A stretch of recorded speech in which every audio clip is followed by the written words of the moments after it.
ఇవాళ టాపిక్ ఏంటంటే హలీం సీజన్ వచ్చింది. హలీం లేకపోతే ఎట్లా చూసేయండి. ఫస్ట్ అయితే mutton haleem, pizzas, chicken haleem, ఇంకా చికెన్ ఎలా ఉందో చెప్దాం. ఇదైతే మటన్ నాకు నచ్చాడు. చికెన్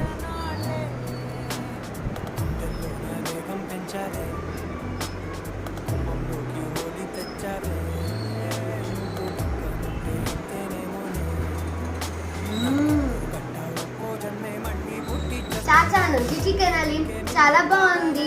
చాలా డేస్ తర్వాత తిన్నా కాబట్టి చాలా బాగుంది గైస్. నెక్స్ట్ చికెన్,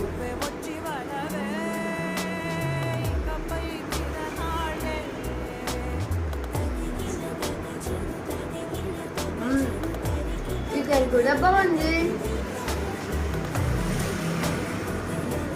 అది కూడా బాగుంది. మీకు ఈ వీడియో నచ్చితే లైక్ చేసి సబ్స్క్రైబ్. By guys.